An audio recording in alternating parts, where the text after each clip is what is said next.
అంత్యదినములలో అపాయకరమైన కాలములు వచ్చునని తెలుసుకునము. ఎలాగనగా మనుషులు స్వార్థప్రియులు, ధనాపేక్షలు, బింకములాడువారు, అహంకారులు, దోషకులు, తల్లిదండ్రులకు అవిధేయులు, కృతజ్ఞత లేనివారు, అపవిత్రులు, అనురాగరహితులు, అతి ద్వేషులు, అపవాదుకులు, అజితేంద్రియులు, క్రూరులు, సజ్జన ద్వేషులు, ద్రోహులు, మూర్ఖులు, గర్వాంధులు, దేవుని కంటే సుఖానుభవమును ఎక్కువగా ప్రేమించువారు, పైకి భక్తి గలవారి వలె ఉండి దాని శక్తిని ఆశ్రయించని వారునే ఉందరు. ఇట్టి వారికి విముఖుడవై ఉండుము. దేవుడు మన వెనుకల్లో ఈ మాటలు భద్రపరచును గాక. ఆమేన్. ఇదంతా మనం చెప్పుకోలేం, కానీ నేను 5వ వచనం ఒకటి, పైకి భక్తి గలవారి వలె ఉండి దాని శక్తిని ఆశ్రయించని వారునే ఉందరు. ఇట్టి వారికి విముఖుడవై ఉండుము. ఈ అధ్యాయం ఎలా ప్రారంభమైంది? అంత్యదినముల్లో అపాయకరమైన కాలములు వచ్చును. అంత్యదినాలంటే ఏంటి? యేసుక్రీస్తు ప్రభు చనిపోయి తిరిగి లేచిన తర్వాత నుంచి కూడా ఏంటి? అంత్యదినాలే అవన్నీ. చాలా మంది ఏమంటారంటే అంత్యదినాలు వచ్చినాయి, రాకడ దినాలు వచ్చినాయి అంటారు. రాకడ దినాలు ఎప్పుడు స్టార్ట్ అయిపోయినాయి. మనం ఇప్పుడు దినాల్లో లేం, గడియల్లో ఉన్నాం. కాబట్టి వాక్యం చెప్తుంది, ఇక్కడ కొంతమంది లిస్ట్ ఇచ్చింది కదా, ధనాపేక్షకులు, బెంకములాడువారు, అహంకారులు, దూషకులని. చివరికి వచ్చి 5వ వచనంలో ఉన్న మాట ఏమాట ఉందంటే, పైకి భక్తి గలవారి వలె ఉండి దాని శక్తిని ఆశ్రయించిన వారునే ఉందరు. అసలు భక్తి అంటే ఏంటి? అన్యుల్లో భక్తి అంటే ఏంటంటే పొద్దున్నే లేచి గుడికి వెళ్ళటం, కొబ్బరికాయ కొట్టడం, ఏదో పూలు ఇవ్వటం, గుడి చుట్టూరు తిరగటం, నీళ్ళలో మూలిగి లేవటం, ఇటువంటి విషయాలు ఆచార సంబంధమైంది అంతా ఏంటి? భక్తి. మనకి ఎటువంటి ఆచారాలు లేవు కాబట్టి భక్తి అంటే ఏంటి మనకి? చెప్పండి. మన భక్తి ఏంటి? భక్తి అంటే అన్యులకైతే రకరకాల ఏయో పళ్ళు ఉంటాయి. క్రైస్తవులుగా భక్తి అని మనకి ఏంటంటే రెండు విషయాలు. ఒకటే, మన పూర్ణ హృదయంతో, పూర్ణాత్మతో, బలముతో, మన పూర్ణ శక్తితో మన దేవుణ్ణి ప్రేమించటం. 2, ఆయన యందు అచంచలమైన విశ్వాసం కలిగి ఉండటం. ఈ 2 చాలు. భక్తి అంటే ఏంటి? దేవుణ్ణి ప్రేమించటం, ఆయన్ని విశ్వసించటం. ఈ 2 ఏంటి? భక్తి. ఈ 2 నుంచి వచ్చినాయి ఇప్పుడు దాకా మీరు చెప్పినవి అన్నీ. ఆయనకి దగ్గరగా ఉండటం, బైబిల్ చదవటం, ప్రార్థన చేయటం, ఇవన్నీ ఏంటి? ఈ 2 నుంచి వచ్చినవే. కానీ ఇక్కడ వాక్యం ఏం చెప్తుందంటే, పైకి భక్తి గల వారి వలె ఉండి దాని శక్తిని ఆశ్రయించిన వారునే ఉందరు. పైకి ఏముందంట? భక్తి ఉంది, కానీ దాంట్లో ఏం లేదు? శక్తి లేదు. ఉదాహరణకి ఇక్కడ ఫ్యాన్ ఉంది, లైట్లు ఉన్నాయి. ఇప్పుడు ఈ ఫ్యాను, లైట్లు ఎందుకు తిరుగుతున్నాయి, ఎందుకు వెలుగుతున్నాయి? ఏమన్నా ఎక్కడే ఉన్నారా? ఫ్యాన్లు ఎందుకు తిరుగుతున్నాయి, లైట్లు ఎందుకు వెలుగుతున్నాయి? కరెంట్ ఉంది, దాంట్లో ఏముంది? పవర్ ఉంది, శక్తి ఉంది.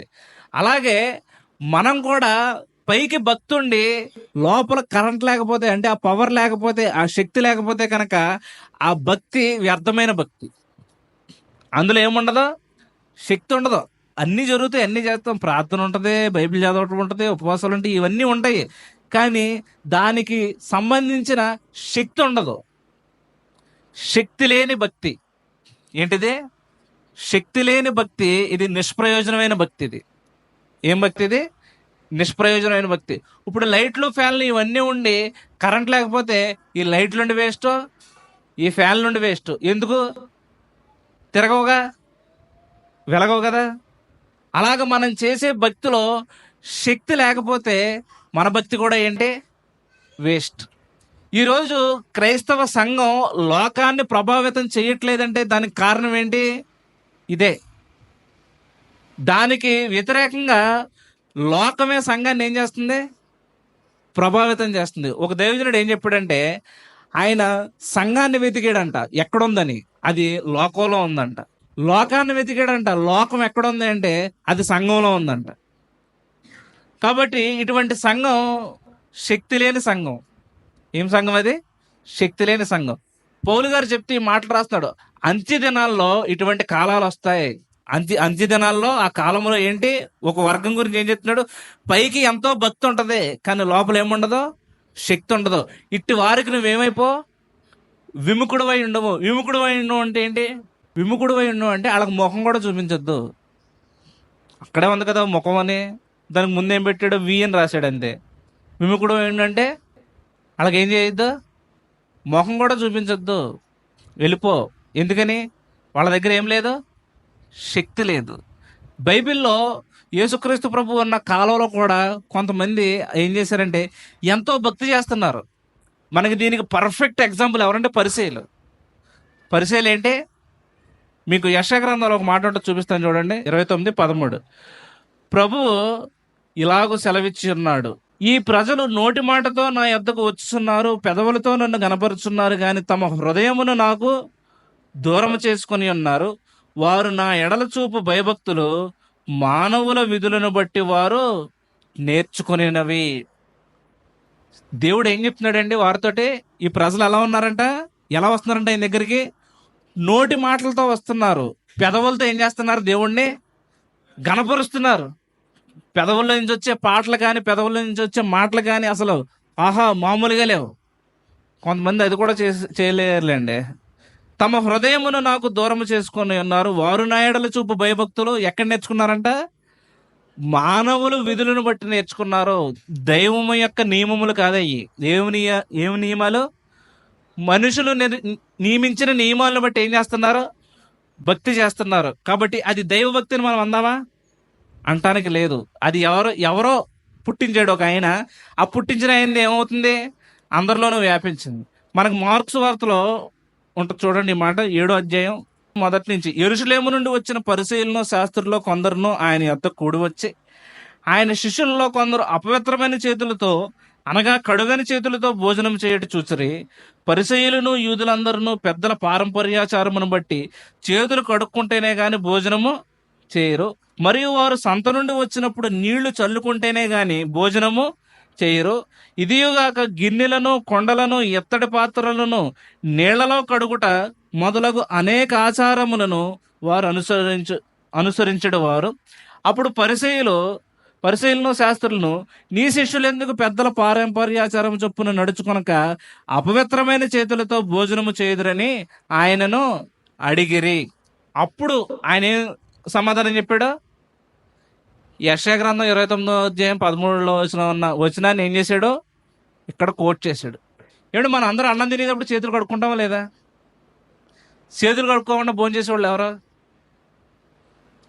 చేతులు కడుక్కోకుండా. పర్లేదులేండి, మీరు భోజనం చేసినా కానీ ఇక్కడ ఏం చెప్పర్లేదు, నాకు తెలుసు కానీ విషయం. ఒక్కోసారి చేయి కడుక్కోకుండా ఏం చేస్తాం మనం? కానీ వాళ్ళు దేనికి ఆపాదించారంటే అది అలా చేస్తే మనకేదో పాపం అంటుకుంటుంది, మనం ఏమైపోతామో అపవిత్రులం అయిపోతాం అన్నదాన్ని ఆపాదించారు. ఇప్పుడు నిజానికి చేతులు కడుక్కోకపోతే చేతులు అంటే బోల్డ్ ఏముంటాయి? మనకి బ్యాక్టీరియా ఉంటుంది, క్రిములు ఉంటాయి. కానీ అక్కడ వాళ్ళు మాట్లాడేది దాని గురించి కాదు. ఇంకొక మాట కూడా ఉంది కదా, 4వ వచనం, వారు సంత నుండి వచ్చినప్పుడు నీళ్లు చల్లుకుంటేనే కానీ భోజనము చేయరు. సంత నుంచి రాగానే ఏం చేసేవారు? వాళ్ళు కొన్ని నీళ్లు తీసుకుని చల్లుకునేవారు. దేనికది? శుద్ధి శరీరానికి కాదు. అలా చల్లుకుంటే మేము ఏమవుతాము? శుద్ధ అవుతాం. దాన్ని యేసుక్రీస్తు ప్రభు వ్యతిరేకించాడు. మీరు దేవుని ఎడల చూపించే భయభక్తులు ఎక్కడి నుంచి నేర్చుకున్నారో? మనుషులను బట్టి నేర్చుకున్నారు. అక్కడ వాళ్ళు ఏం చెప్తున్నారు? ఇది వాక్యంలో ఉన్నది కాదు. ఎక్కడి నుంచి వచ్చింది? అది పెద్దల పారంపర్యాచారం. ఎవరో అయ్యగారు చెప్పాడు, అయ్యగారు చెప్పింది ఏమవుతుంది? ఇప్పటికి నడుచుకుంటా వస్తుంది. యేసుక్రీస్తు ప్రభు ఏం చెప్తున్నాడు? చేతులు కడుక్కోకుండా తింటే మనం అపవిత్రం అవ్వం. హృదయంలోంచి ఏం బయటకు వస్తాయి చూసారా, దానివల్ల అపవిత్రం అవుతామని కిందంతా చెప్పాడు ప్రభు. కాబట్టి చేతులకి లోపల ఉన్న హృదయానికి సంబంధం లేదు. చేతులు కడుక్కోకుండా భోజనం చేస్తే ఒకవేళ క్రిములు ఉంటే నీ శరీరం ఎఫెక్ట్ అవ్వచ్చేమో, కానీ నీ లోపల ఉన్న ఆత్మకేంటి ఎఫెక్ట్ కాదు. ప్రభు చెప్పి మెయిన్ పాయింట్ అది. కాబట్టి మనం చేసే భక్తి వాక్యానికి సంబంధించి ఉండాలి, కానీ మనుషులు పెట్టిన పద్ధతులు ఆచారాలు కాదు. మీకు 2 విషయాలు చెప్తాను, చాలా ఉన్నాయి, మనకు టైం సరిపోదు. 2 విషయాలు చెప్తాను. ఒకసారి మా ఫ్రెండ్ ఒకడు, మా డిగ్రీ ఫ్రెండ్, ఆడు దేవుడు నమ్ముకున్నవాడే. నేను ఏమడిగానంటే, నువ్వు బాప్తిసం, నీకు దేవుడి గురించి తెలుసా అన్నాను. తెలుసా అన్నాడు. బాప్తిసం తీసుకున్నావా అని అడిగాను. వాడు ఏం చెప్పాడంటే తీసుకోలేదన్నాడు. ఎందుకు తీసుకోలేదంటే పెళ్ళికి తీసుకుంటా అన్నాడు. ఎప్పుడు తీసుకుంటారు? పెళ్ళికి. అసలు పెళ్ళికి బాప్తిసానికి సంబంధం ఏంటి? అప్పుడు ఇంకా పెళ్లి చేసుకుంటాం కదా, మనకి చెడ్డ ఆలోచనలు గట్ట ఏమీ రావు. అప్పుడు ప్యూర్గా ఉండి ఏం చేయొచ్చంట? బాప్తిసం తీసుకోవచ్చు. ఈ లోపు ఇటు చచ్చిపోతే, పెళ్ళి అవ్వకుండా ఇటు చచ్చిపోతే ఎక్కడ పోతాడు? పోయి నరకనగా. ఇది ఎవరు పెట్టారో? నేను చిన్నప్పటి నుంచి చాలాసార్లు విన్నాను. చాలామంది బాప్తిసం ఎప్పుడు తీసుకుంటారంటే పెళ్ళికి. చాలామంది అయ్యగారులు పాస్టర్లు బాప్తిసం ఇచ్చేది ఎప్పుడు? పెళ్ళికి ఇస్తారు. ఇది ఎక్కడుంది వాక్యంలో? ఎక్కడైనా ఒక్క రెఫరెన్స్ అయినా మనం చూపించి, అవునండి బైబిల్లో ఉంది, ఇదిగో ఇలాగని చెప్పడానికి ఏదైనా ఉందా? ఏదీ లేదు. ఇది ఎవరు పెట్టారు? ఇది ఎవరో అయ్యగారో ఎవరో పెద్దలు పెట్టారు. ఆ పారంపర్యాచారాన్ని ఏం చేశారు? అసలు క్రిస్టియన్ ఫెయిత్లోనే బాప్తిసం అన్నది చాలా కీలకమైంది. మనం మారు మనసు పొంది పశ్చాత్తాపడి ప్రభునందు విశ్వాసం ఉంచి రక్షణ పొందినప్పుడు ఆ రక్షణ ప్రజలందరికీ తెలియజేయడానికి మనం ఏం చేస్తాం? ఇక నుంచి నేను కాదు, నేను కొత్తగా మారిపోయినని ఇతరులకు చూపించడానికి కదా మనం బాప్తిసం తీసుకునేది. ప్రభు ఏం చెప్తున్నాడు? ఒకడు నీటి మూలముగాను ఆత్మ మూలముగాను జన్మించితే కానీ ఏంటి పరలోక రాజ్యానికి అర్హుడు కాలేడు. అంత గొప్ప బాప్తిసాన్ని పెళ్లికి లింక్ పెట్టడం అన్నది అది ఎంత ఘోరం! బాప్తిసానికి పెళ్లికి అసలు లింక్ ఏమన్నా ఉందా? కాబట్టి ఇప్పుడు ఒకవేళ అతనికి పెళ్లికి బాప్తిసం తీసుకున్నా అది నిజమైన బాప్తిసం అని నమ్మగలం అసలు? పెళ్ళికి మారు మనసు వచ్చేద్దా? పోనీ పెళ్లి టైంకి వస్తుందా? రాదు. బాప్తిసానికి పెళ్ళికి లింక్ లేదు. ఇంకో విషయం చెప్తాను. ఇప్పుడు సపోజ్ మనం చర్చికి వెళ్దాం. సపోజ్ ఈ చర్చికే ఉన్నారు. ఇక్కడ మీకు నచ్చలా, ఇక్కడ చెప్పేది నచ్చలేదు, ఇక్కడ ఏ పద్ధతులు మీకు నచ్చలేదు. ఈ చర్చ్ వదిలేసి ఏం చేద్దాం అనుకున్నారు? వేరే చర్చికి వెళ్దాం అనుకున్నారు. వెళ్ళారు. అక్కడ ఆ పాస్టర్ గారు ఏం చెప్తాడంటే, ఇక్కడ ఈ చర్చిగా వచ్చావు కాబట్టి ఇక్కడ మళ్ళీ బాప్తిసం తీసుకోవాలి. తెలిసేది ఉందని? ఇక్కడ ఈ చర్చికి వచ్చావు కాబట్టి నువ్వు మళ్ళీ ఏం చేయాలి? మళ్ళీ బాప్తిసం తీసుకోవాలి. దానికి ఏమైనా బైబిల్ రెఫరెన్స్ ఉందా? లేదు. మరి ఇది ఎవడు పెట్టాడు? మళ్ళీ అంతే, పెద్దల పారంపర్యాచారం. ఎవరో పెట్టారు అయ్యగారు, దానికి ఏంటి లేదు. అప్పుడు ఒకవేళ 10 చర్చిలు మారేమనుకో, ఎన్నిసార్లు బాప్తిసం తీసుకోవాలి మనం? 10 బాప్తిసాలు తీసుకోవాలి. పోనీ 10 సార్లు బాప్తిసం పొందేమని పరలోకంలో మనకి ఎక్స్ట్రా ఏమన్నా కిరీటం పెడతారా? పెట్టరు. మా అయిపోయి 10 సార్లు బాప్తిసం తీసుకుని ఆయన పరలోకి వచ్చాడు అందరూ లేసి అప్పట్లు కొట్టనంటారా? ఏముండదు. ఇది బైబిల్లో లేని వాటిని ఒక భక్తిగా ప్రొజెక్ట్ చేస్తూ ఏదో గొప్పగా డిఫరెంట్గా చూపిస్తున్నారు. వాక్యం చెప్తుంది ఇది శక్తి లేని భక్తి. ఏం భక్తి ఇది? శక్తి లేని భక్తి. ఒకసారి ఒక ఆవిడ గురించి అన్నాను. ఆవిడకి మరి ఎవరైనా చెప్పారో, మరి ఆవిడకి ఏమన్నా గొప్ప ప్రత్యక్షత కలిగిందో తెలియదు. దేవుడు మనల్ని ఎప్పుడు ఎలా ఉండమని? పరిశుద్ధంగా ఉండమన్నాడు. ఆయన ఏం చెప్పాడు? నేను పరిశుద్ధుడిని కనుక మీరును పరిశుద్ధులై ఉండండి.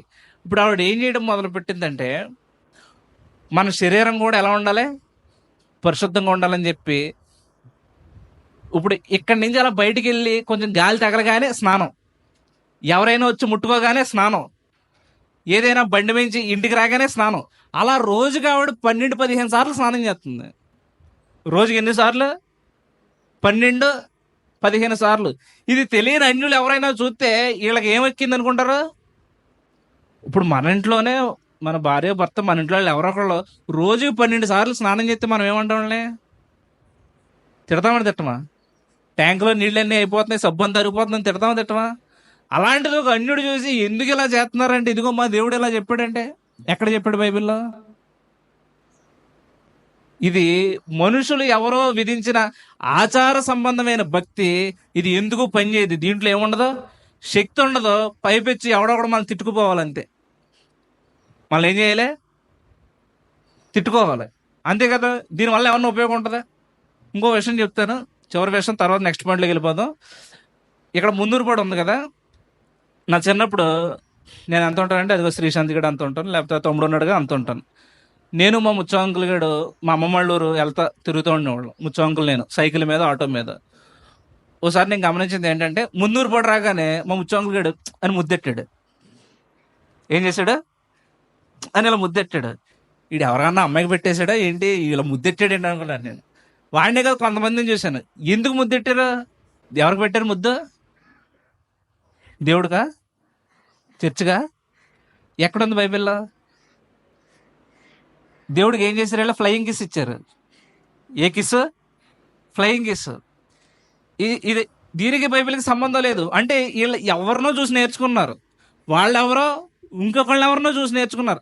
ఇలా నేర్చుకుని తెలియకుండానే కొన్ని ఆచారాలు ఏమైపోయినాయి, కలిసిపోయినాయి. దాన్ని చూసి ఇతరులు చేయడం మొదలు పెట్టారు. దానివల్ల దేవుడి నామానికి ఏమి మహిమ ఘనత ఏమి రాదు, నీకు ఏం ఉపయోగం ఉండదు. దేవుడు దాన్ని ఏం చేస్తాడు? కొట్టివేస్తాడు. కాబట్టి వాక్యం చెప్తుంది పెద్దల పారంపర్యాచారాలు కాదు, బైబిల్లో ఉన్నదే అది చేస్తే చాలు. కాబట్టి ఇది పైకి భక్తిగానే కనబడద్దు.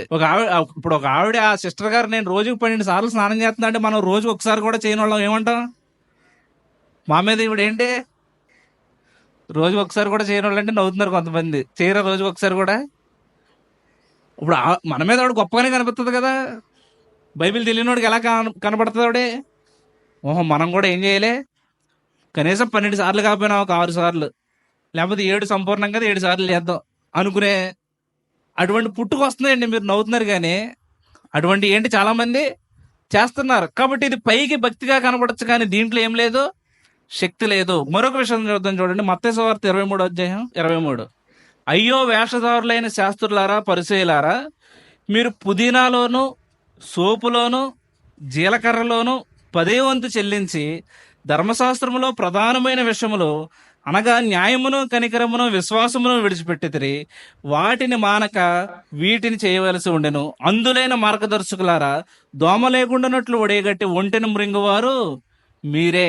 వాళ్ళు ఏం చేస్తున్నారంటే, నిజంగా చూడండి, పుదీనాలోను జీలకర్రలోను ఇట్లలో కూడా ఏంటి వాళ్ళు ఏం చేస్తున్నారంట? 10% చేస్తున్నారు. కానీ మెయిన్ విషయాలు ఏమున్నాయి ఇక్కడ? ఏముంది? ప్రభు ఏం చెప్తున్నాడు? ధర్మశాస్త్రంలో ప్రధానమైన విషయములు అనగా న్యాయమును కనికరమును విశ్వాసమును ఏం చేశారు? విడిచిపెట్టి ఇవి చేస్తున్నారు. అంటే ఈ భక్తి ఎలాగంటే ఇది మనకు నచ్చినట్టు చేసే భక్తి. అంటే బైబిల్లో మనం అన్నీ చెయ్యం. బైబిల్లో ఏంటి? అన్నీ చెయ్యం. ఏం చేస్తాం? మనకి నచ్చినవి చేస్తాం అంతే, నచ్చందే చెయ్యం. ఎందుకంటే అది ఎలాగుంటుంది, మనకి కష్టంగా ఉంటుంది. అందుకే మనం ఎందాక చదివిన తిమోతికి రాసిన పత్రికలు ఏముంటుందంటే, దేవుని కంటే సుఖానుభవాన్ని ఎక్కువగా ప్రేమించేవారు. ఎవరిలో దేవుని కంటే దేన్ని ఎక్కువగా ప్రేమిస్తారో? సుఖానుభవం. వీళ్ళు అసలు చేయాల్సిన పని ఏంటంటే న్యాయము కనికరము విశ్వాసము వీరిలో మొట్టమొదటి ఉండాలి. ప్రభు ఏమంటున్నాడు? వాటిని మానక వీటిని ప్రభు ఏం చెప్తున్నాడు? అది చెయ్యాలి, ఇది చెయ్యాలి. కానీ మెయిన్ ఏంటి? విశ్వాసము, న్యాయము, కనికరము, ఇవి మెయిన్ ఉండాలి. తర్వాత ఏంటి? అవి ఉండాలి. చాలా మందికి ఏంటంటే, దేవుడికి మేము ఏదో కానుకిస్తున్నాం, మేము ఇంకేం చేసినా పర్వాలేదు, చర్చికి ఎలా వెళ్ళినా పర్వాలేదు, ఎప్పుడు వెళ్ళినా పర్వాలేదు, దేవుడు మమ్మల్ని ఏం చేస్తాడో? ఆశీర్వదిస్తాడో. అది మోసం. అదేంటది? మోసం. చాలా మంది చర్చిల్లో ఉండే ఒక విధానం ఏంటంటే, ఇప్పుడు మన 7:30 స్టార్ట్ కదా, ఎన్నింటికి అవుద్ది? 10 అయిపోద్ది, లేకపోతే ఒక 5 నిమిషాలు అటు ఇటు. కొన్ని చర్చిలు ఎలాగంటే, వాక్యం చెప్పేసిన తర్వాత ముగింపు ప్రార్థన ఉంటుంది కదా, ముగింపు ప్రార్థనలో ప్రార్థన చేసి లాస్ట్లో దీవెనిస్తారు కదా, ఆ టైంకి వెళ్తే 7:30కి వెళ్ళిపోయినట్టే. ఆ టైంకి వెళ్ళి దీవెని తీసుకుంటే ఏంటి? 7:30కి వెళ్ళిపోయినట్టే. ఇప్పుడు 7:30 నుంచి ఉన్న వాళ్ళు అందరూ ఎవరు మరి? 7:30కి వచ్చి ప్రారంభ ప్రార్థన నుంచి ఉన్న వాళ్ళకి మరి ఏంటి? దానికి వాళ్ళ చెప్పే ఒక రెఫరెన్స్ ఏంటి తెలుసా మీకు? పిచ్చెక్కిపోద్ది రెఫరెన్స్ చెప్తే. మొదట వచ్చినోడికి లాస్ట్ వచ్చినోడికి ఒకే జీతం ఇస్తాడు కదా యజమాని, అదంట. అస్సలు ఏమైనా కొంచెమైనా కోడికుండే బ్రెయిన్ అయినా వీళ్ళకుందా? అంటే 7:30కు వచ్చి దానికి బైబిల్లో చూపించిన ఆ ఉపమానానికి ఆ రెఫరెన్స్కి సంబంధం ఏముంది? అంటే రేపు పొద్దున నుంచి వచ్చేవారి నుంచి మనం కూడా ఏం చేయొచ్చు? మీరు కూడా ఇంకో 5 నిమిషాలు ముగించేస్తారని అప్పుడు పైకి వచ్చి ముగింపు ప్రార్థన చేయించుకుని దీవెనిచ్చుకుని ఏం చేయొచ్చు? వెళ్ళిపోయచ్చు. ఇంక నేను వాక్యం ఎవరికి చెప్పుకోవచ్చు? కుర్చీలకి స్తంభాలకి చెప్పుకోవాలి, ఫ్యాన్లకి. అంతే కదా? అంతే కదండి. ఆ రెఫరెన్స్ ప్రకారం వాళ్ళు చెప్పింది ఏంటి? మొదట వచ్చినోడికి చివరిని వచ్చినోడికి ఒకే జీతం ఇచ్చాడంట ప్రభు. దీన్ని చర్చికి రావడానికి ఎలా లింక్ పెడతాం మనం? అర్థమవుతుందని చెప్పేది. వాక్యాన్ని మనకి నచ్చినట్లుగా మార్చుకుని చేసే భక్తి శక్తి లేని భక్తి. వాక్యానికి తగ్గట్టుగా మనం మారాలి, కానీ మనకు తగినట్టుగా వాక్యాన్ని ఏం చేయకూడదు? మార్చకూడదు. ఇప్పుడు మనం అందరం కూడా వాక్యానికి చెప్పినట్లుగా సంఘ క్రమానికి కట్టుబడే భక్తి చేస్తున్నామా? మనందరం చెయ్యం. మనందరం ఆదివారాన్ని చాలా ప్రాముఖ్యంగా ఎంచుతాం. ఆదివారం ఏంటి చాలా ప్రాముఖ్యం. మంగళవారం బైబిల్ స్టడీ ఉంటుందా మనకి? ఉండదు. ఉపవాస ప్రార్థన ఉంటుందా? ఉండదు. ఆన్లైన్ ప్రేయర్కి వస్తామా? రాము. ఇప్పుడు చెప్పు, నువ్వు నీ భక్తి ఎలా చేస్తున్నావు? దీన్ని బట్టి అర్థమైపోద్ది నీ భక్తి ఎలా చేస్తున్నావు. నీ భక్తిలో శక్తి లేదు. నీ భక్తిలో ఏం లేదు? శక్తి లేదు. ఎందుకని? నీకు నచ్చినట్లుగా చేస్తున్నావు. ప్రభు ఏమంటాడు? మొదట ఇవి చెయ్యరా బాబు, తర్వాత ఏంటి ఇవి చెయ్యి. అసలు మొదట మానేసి ఏదో మనకు నచ్చినట్లుగా తూతూ మంత్రంగా భక్తి చేస్తే దాన్ని ఏమనాలి అసలు? అర్థమైందా మీకు? మేకా గ్రంథంలో ఒక మాట ఉంటుంది చూడండి, 6వ అధ్యాయం 6వ వచనం నుంచి నేను చదువుతున్నాను చూడండి. ఏమి తీసుకొని వచ్చి నేను యెహోవాను దర్శింతును, ఏమి తీసుకొని వచ్చి మహోన్నతుడైన దేవుని సన్నిధిని నమస్కారం చేతును, దహన బలులను ఏడాది దూడలను అర్పించి దర్శింతున, వేల కొలది పొట్టేళ్లను వేలాది నదులంత విస్తార తైలమును ఆయనకు సంతోషమును కలుగుజేయనా, నా అతిక్రమమునకై నా జ్యేష్ఠపుత్రుని నేను ఇత్తునా, నా పాప పరిహారమునకై నా గర్భఫలమును నేను ఇత్తునా. అక్కడ ఏమంటున్నాడండి? అసలు ఏం తీసుకొచ్చి దర్శిందాం? వేలాది నదులంత విస్తార తైలం ఇస్తామా? ఏడాది దూడలను ఇస్తామా? నా జ్యేష్ఠపుత్రుని ఇస్తామా? ఇవన్నీ ఇస్తామంటే ప్రభు చెప్పి మాట చూడండి, 8వ వచనం, మనుష్యుడా, ఏది ఉత్తమమో అది నీకు తెలియజేయబడి ఉన్నది. న్యాయముగా నడుచుకొనుటయో, కనికరమును ప్రేమించుటయో, దీన మనసు కలిగి నీ దేవుని ఎదుట ప్రవర్తించుటయో, ఇంతే కదా యెహోవా నిన్ను అడుగుచున్నాడు. దేవుడు మన దగ్గర నుంచి ఏమడుగుతున్నాడండి? న్యాయంగా నడుచుకుంటాం, కనికరాన్ని ప్రేమించటం, దీన మనసు కలిగి దేవుని ఎదుట ఏం చేయడం? ప్రవర్తించటం. ఇది కదా ప్రభు నిన్ను అడిగేది. ఇది వదిలేసి మనకి నచ్చింది చేసి ప్రభువా ఇదిగో అంటే ఆ భక్తిలో ఏముండదు? శక్తి ఉండదు. శక్తి లేని భక్తి వ్యర్థము. అర్థమైందండి? మరొక వచనం నేను మీకు మరొక దాంట్లోకి వెళ్దాం చూడండి. తిమోతికి రాసిన మొదటి పత్రిక 6వ అధ్యాయం 3 నుంచే చదువుదాం. ఎవడైనానో మన ప్రభు అయిన యేసుక్రీస్తు యొక్క హితవాక్యములను దైవభక్తికి అనుగుణ్యమైన బోధను అంగీకరింపక భిన్నమైన బోధన ఉపదేశించిన ఎడల వాడేమీ ఎరుగక తర్కములను గూర్చి వాగ్వాదములను గూర్చి వ్యర్థముగా ప్రయాసపడుచు గర్వాంధుడగును. వీటి మూలముగా అసూయ, కలహము, దూషణలు, దురనుమానములను, చెడిపోయిన మనస్సు కలిగి సత్యహీనులై దైవభక్తి సాధనమనుకున్న మనుషుల వ్యర్థ వివాదములను కలుగుచున్నవి. ఈ మూడోది ఏంటంటే, వీళ్ళకి దైవభక్తి అంటే ఏంటంటే డబ్బు సంపాదించడం. దైవభక్తి అంటే ఏంటి? వీళ్ళకి లాభ సాధనం. లాభం లేకుండా వీళ్ళ భక్తి చేయరు. లాభం లేకుండా ఏంటి? భక్తి చేయరు. యోబు గ్రంథంలో ఒక మాట ఉంటుంది చూడండి, 21వ అధ్యాయం 15వ వచనం, మేము ఆయనను సేవించుటకు సర్వశక్తుడగు వాడెవడు? మేము ఆయనను గూర్చి ప్రార్థన చేయుట చేత మాకేమి లాభము కలుగును అని వారు చెప్పుదురు. వాళ్ళు ఏమంటున్నారండి? అసలు దేవుడు నమ్ముకుంటే మాకేమవుతుంది? దేవుడికి ప్రార్థన చేస్తే మాకు కలిగే లాభం ఏంటి? చాలా మంది ఈనాడు యేసుక్రీస్తు ప్రభువుని ఎందుకు నమ్ముకుంటున్నారంటే ఆయన ఏదో ఒకటి చేస్తాడని, ఆయన ఏదో ఒకటి ఇవ్వాలని, ఆయన ద్వారా ఏదో ఒకటి పొందుకోవాలని. ఒకవేళ ప్రభు కనుక ఏమి ఇవ్వనంటే మనం ఏమంటామా? మాకెందుకు నువ్వు అంటాం. దేవుడితో ఏం చెప్తాం మనం? మాకెందుకు నువ్వు అంటాం. వాళ్ళు అదే అంటున్నారు, ప్రార్థన చేస్తే మాకేం లాభం కలుగుద్ది. ప్రార్థన దేనికి చేయాలి? ప్రభువుకి మనకి ఎప్పుడు సహవాసం బలపడటానికి మనం ఏంటి? ప్రార్థనలోనే ఎంతో శక్తి ఉంది. ప్రార్థనలో ఏముంది? ఎంతో శక్తి ఉంది. కాబట్టి వీళ్ళు చెప్పే మాట ఏంటంటే, ప్రార్థన చేస్తే మాకేంటి లాభం కలిగేదంటే, ఇంకో వచనం చూడండి, యెహెజ్కేలు గ్రంథం 33:31 నుంచి, నా జనులు రాదగిన విధముగా వారు నీ యొద్దకు వచ్చి నా జనులైనట్టుగా నీ ఎదుట కూర్చుండి నీ మాటలు విందురు గాని వాటిని అనుసరించి ప్రవర్తింపరు.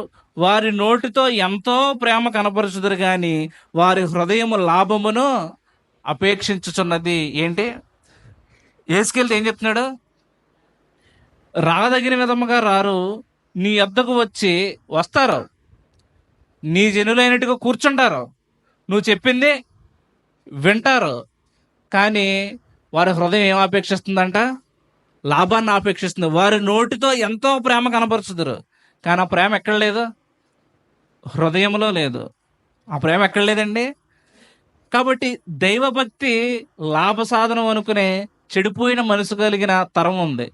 మొన్న ఆ, ఒక అన్నయ్య ఏం చెప్పాడంటే, పెద్ద అన్నయ్య, క్రిస్టియానిటీలోనే పెద్ద అన్నయ్య అయినా, సపోజ్ ఇప్పుడు ఇలా చెప్తాను, వాక్యం అయిపోయింది మనకి, ఇప్పుడు నేను మాట్లాడుతుంది ఏమంటున్నానంటే, ఈరోజు ఈరోజు కానీ కొన్ని వారాల నుంచి కానీ నేను చెప్పిన వాక్యం వల్ల మీలో బలపడిన వారు, మేలు పొందిన వారు ఎంతమంది చేతులు ఎత్తండి అన్నాను. నా వల్ల, నేను చెప్పే వాక్యం వల్ల మేలు పొందిన వారు, బలపడిన వారు ఎంతమంది చేతులు ఎత్తమన్నాను. మీరు అందరూ ఏం చేశారు? ఇప్పుడు ఎత్తారు కదా, ఇప్పుడు ఏం చేయాలి నేను? ఇప్పుడు ఏం చెప్పాలి మళ్ళీ మీతోటి? ఈ వాక్యాన్ని ఇతరులకు అందించండి, వాళ్ళు కూడా ఏమవుతారు? మేలు పొందుతారు, బలపడతారని చెప్పాలి. అలా చెప్పకుండా అన్న ఏం చెప్పాడు తెలుసా? చేతులు ఎత్తిన వాళ్ళందరూ కానుకిచ్చాలని అన్నాడు. చేతులు ఎత్తిన వాళ్ళందరూ ఏం చేయాలి? కానుకిచ్చింది చేయాలన్నాడు. అవి ఏం తెలివితేటలండి అసలు ఇవి. అలా అలా కూడా కానుక లాగుతారన్న విషయం నాకు తెలియదు.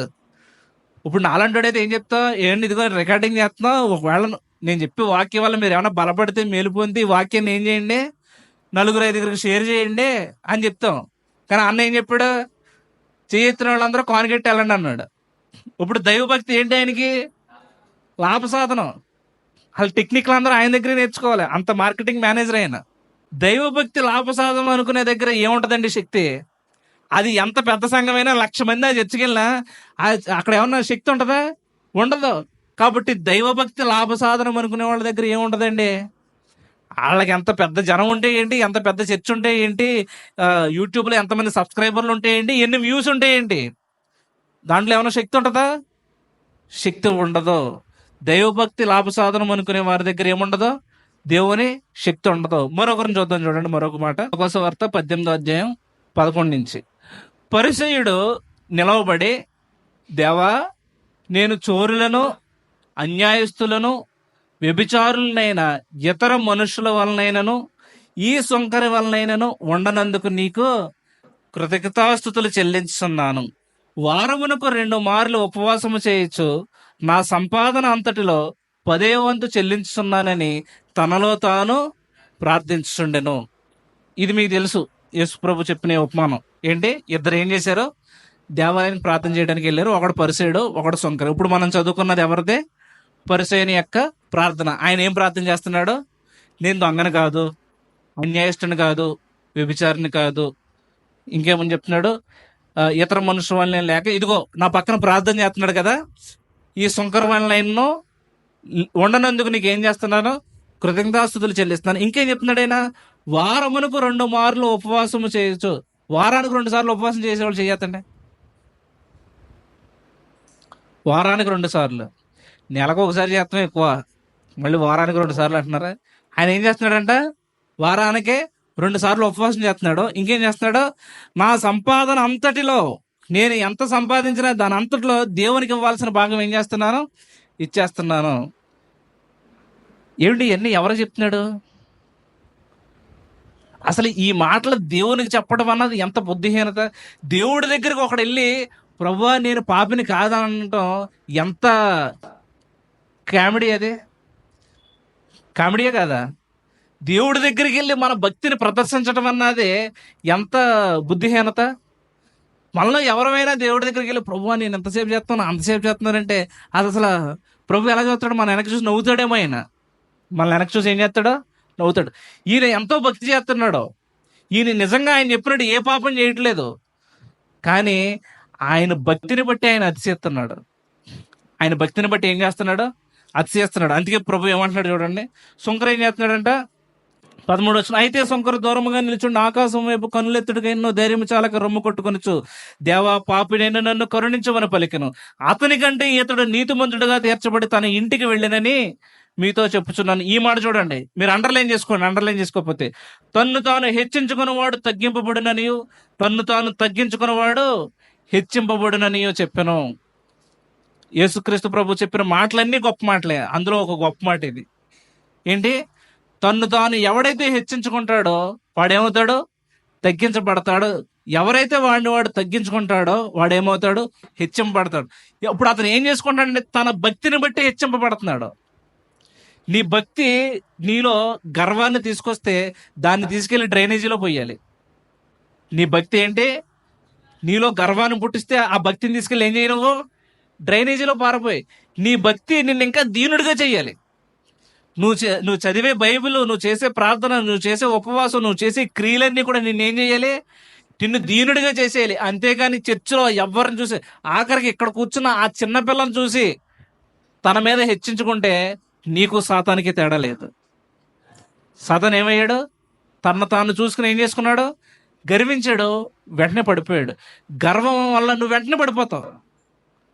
వాక్యంలో సామెతలో ఉంటుంది కదా, పడిపోవటకు ముందు అహంకారమైన మనస్సు నడుచును. కాబట్టి నువ్వు ఎంత భక్తి చేస్తే నువ్వు అంత దీనుడు అవ్వాలి.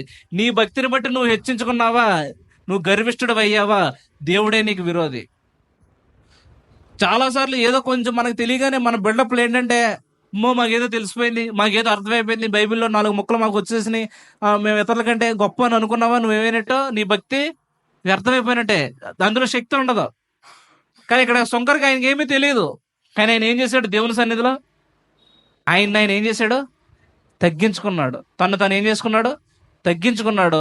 దేవుని దృష్టిలో హెచ్చించబడ్డాడు. ఇక్కడ మనుషుల దగ్గర మనం హెచ్చించుకుంటే దేవుని దగ్గర ఏంటి? తగ్గించబడిపోయినట్టు. కాబట్టి మన జీవితంలో మనకి ఎన్ని విషయాలు తెలిసినా, బైబిల్లో ఎన్ని కొత్త సంగతులు తెలిసినా, మనం ఎంత ప్రార్థన చేసినా, ఎంత ఉపవాసాలు అన్నా, ఎన్ని ధర్మకార్యాలు చేసినా, గుర్తుపెట్టుకో, వాటన్నిటి వల్ల నీకు కలిగేది ఏంటంటే దీనత్వం రావాలి. దీనత్వం రాలేదా నీ భక్తిని కొట్టేయి. మళ్ళీ పశ్చాత్తాపడు ప్రభు దగ్గరికి వెళ్ళి. ఏం చెయ్యి? పశ్చాత్తాపడు, మారు మనసు పొందు. నీ జీవితాంతము నువ్వు నేర్చుకోవాల్సింది ఏంటంటే దీనత్వమే. దేన్ని బట్టి గర్వం? ఇతరుల కంటే మాకు ఎక్కువ వాక్యం తెలుసన్న గర్వం.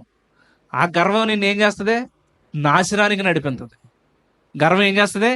నాశనానికి నడిపించదు. కాబట్టి మన భక్తి మనల్ని ఏం చేయాలంటే దీనులుగా చెయ్యాలి. మనం ఎప్పుడు ఏం చేయాలి? తగ్గించుకోవాలి. అప్పుడే అది శక్తి కలిగిన భక్తి. హెచ్చించుకోవాలంటే యేసుక్రీస్తు ప్రభు ఎంత హెచ్చించుకోవచ్చు? యేసు ప్రభు ఎన్ని అద్భుత కార్యాలు చేశాడు, ఎన్ని ఆశ్చర్యకార్యాలు చేశాడు.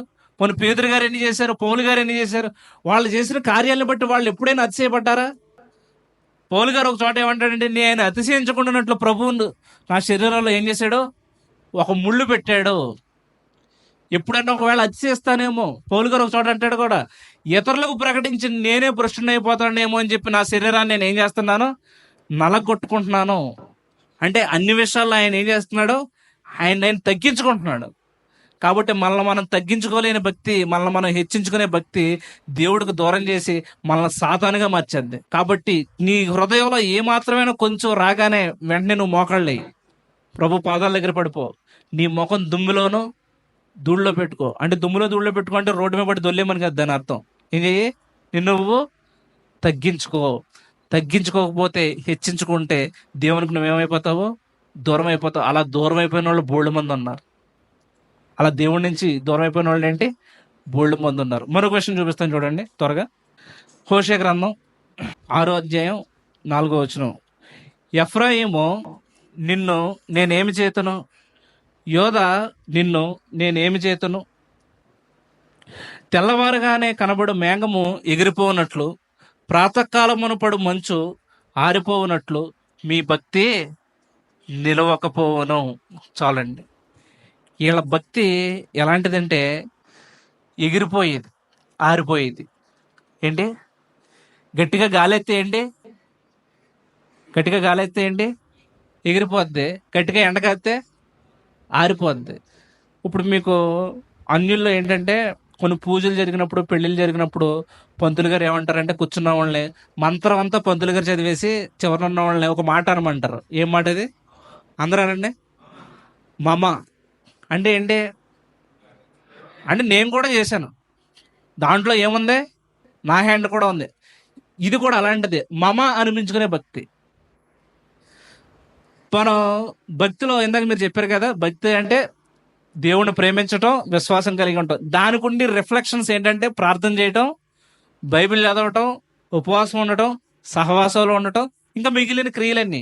మనం ఇవన్నీ మమ అనిపించుకునేలా చేస్తే ఆ భక్తి ఇదిగో ఎగిరిపోయే భక్తి. అది ఏంటా భక్తి? చాలా మంది బైబిల్ ఎలా చదువుతారంటే, ఏదో కొంతమంది ఎలా చదువుతారంటే బైబిల్ ఎలా మూసుంటుంది, టక్ మంది తెరుస్తారు, కనిపించిన వచనం చదువుతారు, అయిపోయింది అంతే. అమ్మ అలాంటి వాళ్ళు ఎవరు లేరు కదా ఇక్కడ? ఉన్నారు ఎవరైనా? అలా చదవద్దు, ఎప్పుడు అలా తీయొద్దు. బైబిల్ అలాంటిది కాదు. అర్థమవుతుందా? ప్రార్థన కూడా ఎలా చేస్తారంటే కొంతమంది ప్రార్థన ఎప్పుడు చేస్తున్నారంటే మేము 3 పూటలా చేస్తున్నాం అంటారు. ఎప్పుడో టిఫిన్ చేసేటప్పుడు, భోజనం చేసేటప్పుడు, నైట్ భోజనం. ఆ ప్రార్థన కాదు. కొంతమంది ప్రార్థన ఎప్పుడు చేస్తారంటే మన ఇంట్లో క్యాలెండర్ ఉంటుంది, లేకపోతే దేవుడిది వాక్యం ఏదో ఉంటుంది, అక్కడ నిలబడి ఏం చేస్తారో బయటికి వెళ్ళే ముందు ప్రార్థన చేస్తారు. అది కూడా ప్రార్థన కాదు.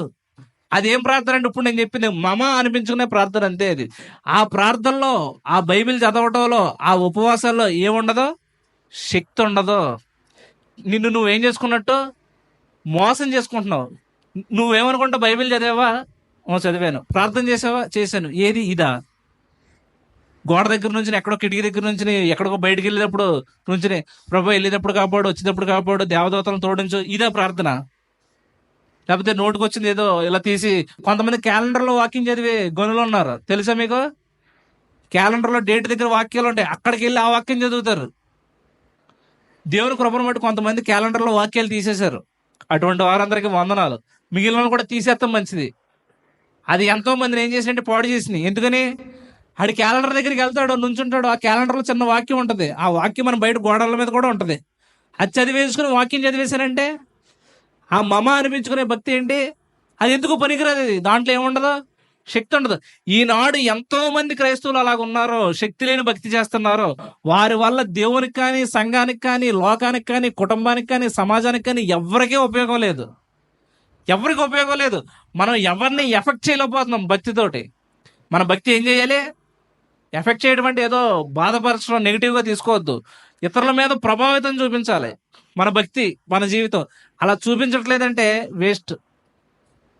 అదే మనం చదువుకున్నది. పైకి భక్తి గల వారి వలె ఉండి దాని శక్తిని ఆశ్రయించిన వారు. ఆ భక్తి నిరర్థకమైన భక్తి, వ్యర్థమైన భక్తి. వాళ్ళ భక్తి ఎలా ఉందంట? ఎండగాతే ఆరిపోతుందంట. అది గట్టిగా గాలేస్తే ఎగిరిపోద్ది భక్తి.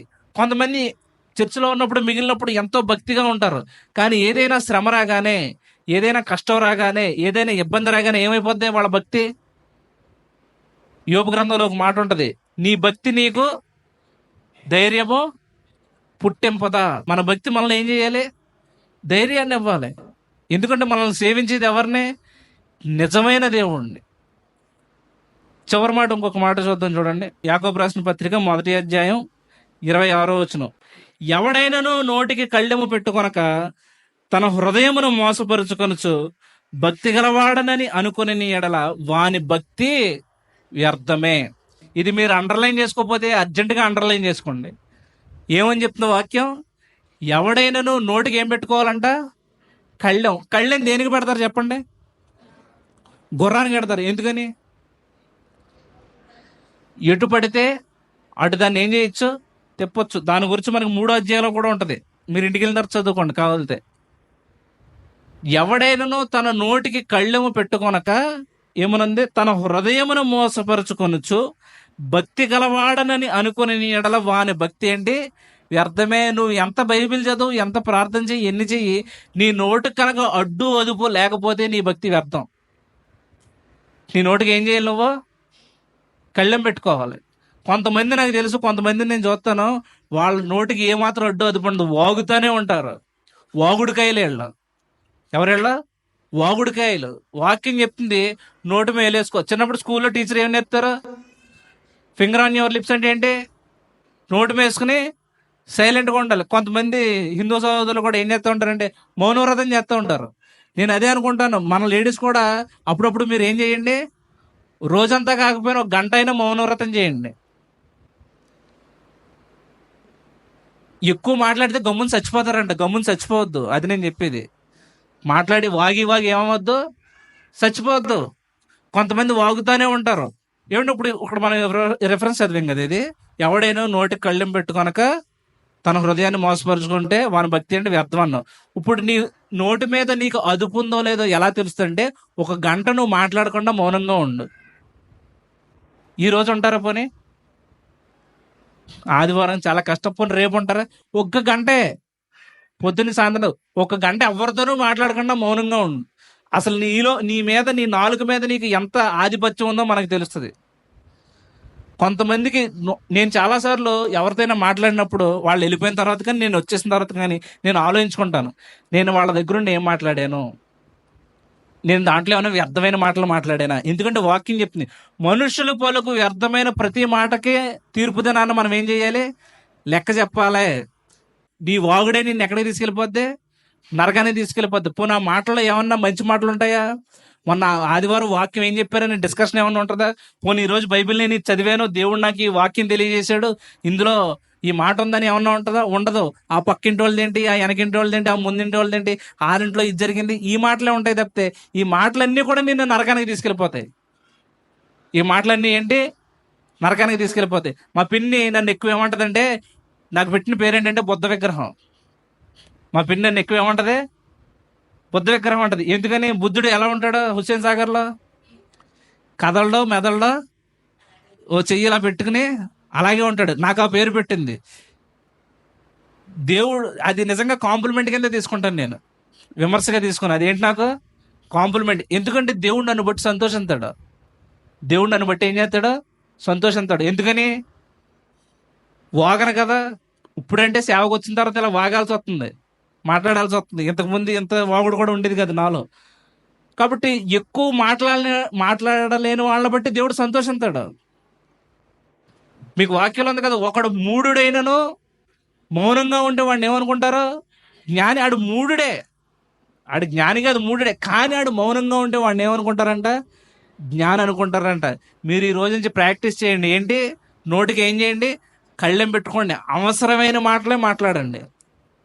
మీరు చూడండి, తాడేపల్లిగూడలో మీరు బండి తీసుకుని ఏ వీధికి వెళ్ళండి, వాళ్ళ హిందువులు లేదు, ముస్లిం లేదు, క్రిస్టియన్ లేదు, ఏ వీధికి వెళ్ళండి ఒక ముసలమ్మ ఉంటుంది.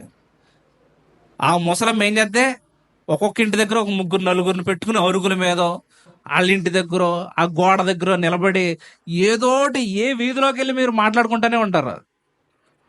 కావాలంటే నా మాట నమ్మకపోతే చర్చ అయిపోయిన తర్వాత మధ్యాహ్నం అన్నం తినేసి పడుకుని సాయంత్రం అయినా బయలుదేరండి. ఏ టైంలో వెళ్ళండి మీరు, 4 నుంచి 6 వరకు తిరగండి, 2 గంటలు గుడివంతా తిరగండి. ప్రతి చోట ఆడవాళ్ళు గుంపు గుంపులుగా, ఇద్దరైనా కనీసం. అలాగే ఎక్కడే ఖచ్చితంగా ఇద్దరు ఉంటారు. వాళ్ళు ఏం చేస్తూ ఉంటారు, మాట్లాడుకుంటూ ఉంటారు. చెప్పండి అమ్మా, మీరు నవ్వుతున్నారు కానీ చాలా సీరియస్ విషయం ఇది.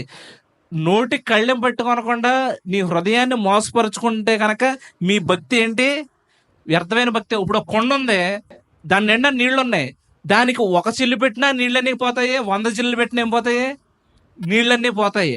అలాగే నీ నోటికి కనుక అడ్డు అదుపు లేకపోతే నీ భక్తి వ్యర్థమే. మేడం గయోన్ అని ఒక ఆవిడ గురించి నేను చదివాను, ఆవిడ జీవిత చరిత్ర.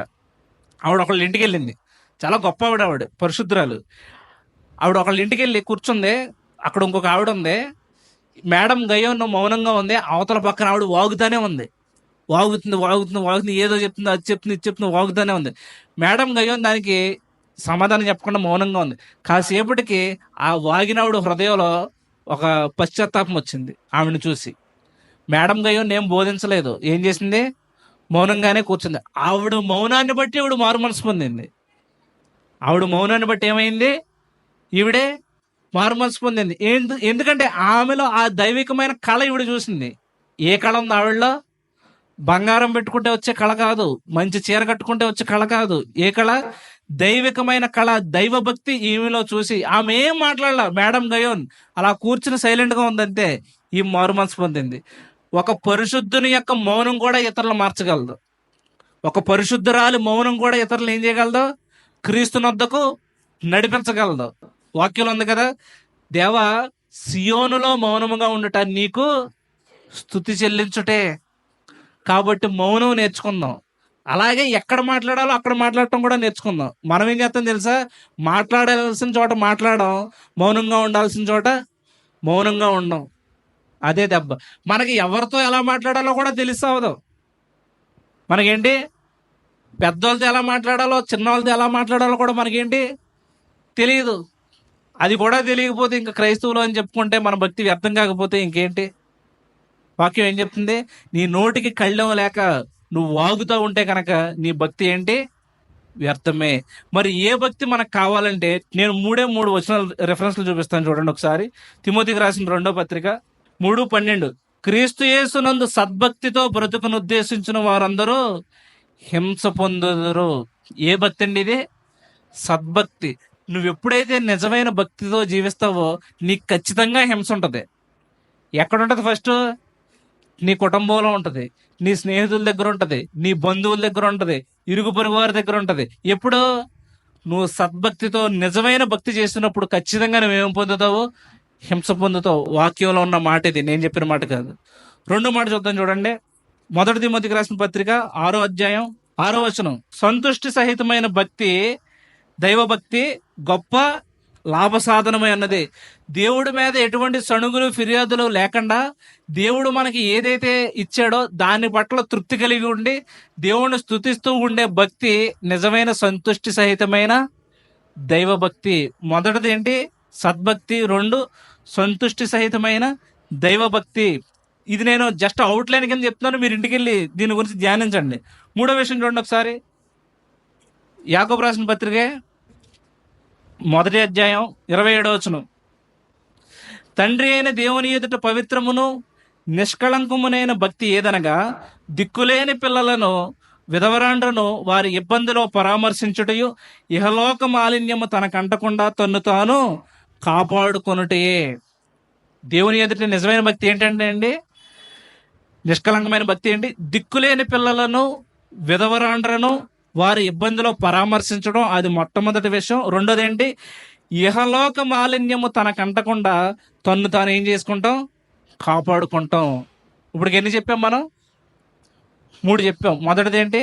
సద్భక్తి, సంతుష్టి సహితమైన భక్తి. ఈ మూడోది ఏంటి?